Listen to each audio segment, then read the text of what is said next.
গলাচিপা উপজেলার চরবিশ্বাস ইউনিয়নের বটতলা বাজার সংলগ্ন সড়কে অটোরিকশা ও মোটরসাইকেলের সংঘর্ষে আসাদুল শিকদার নামে এক শিশু নিহত হয়েছে। এই ঘটনায় তার বাবা রাশেদ শিকদার গুরুতর আহত হয়েছেন। রোববার ৯ ফেব্রুয়ারি সকাল ১০টার দিকে এই দুর্ঘটনা ঘটে। নিহত আসাদুল চরবিশ্বাস ইউনিয়নের ৭ নম্বর ওয়ার্ডের চর আগস্তি বেড়িবাঁধ এলাকার বাসিন্দা। জানা গেছে, রাশেদ শিকদার তার স্ত্রী শাহনাজ ও ২ সন্তান আসাদুল ও আছিয়াকে সঙ্গে নিয়ে মোটরসাইকেলে করে ভোটার তালিকা হালনাগাদের জন্য ছবি তুলতে ইউনিয়ন পরিষদে যাচ্ছিলেন।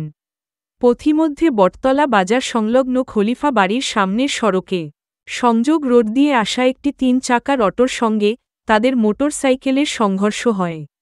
এতে মোটরসাইকেল থেকে ছিটকে পড়ে আসাদুল এবং তার বাবা রাশেদ শিকদার গুরুতর আহত হন। স্থানীয়রা দ্রুত আহতদের উদ্ধার করে গলাচিপা নিয়ে যাওয়ার পথে আসাদুল মারা যায়। আজকে বাড়িতে ভোটার কার্ড করতে আমাদের সেই ছবি তুলতে আমাদের এই সময় অ্যাক্সিডেন্ট হয়েছে।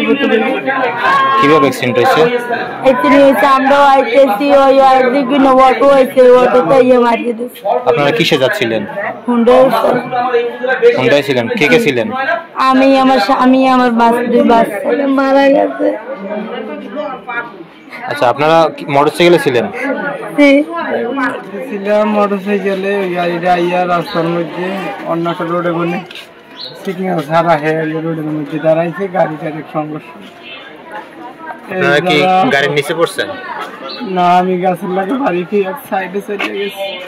আর এই আসাদুল কি হয়েছে ভাই আমি বলতে পারি না, আমি অজ্ঞান ছিলাম।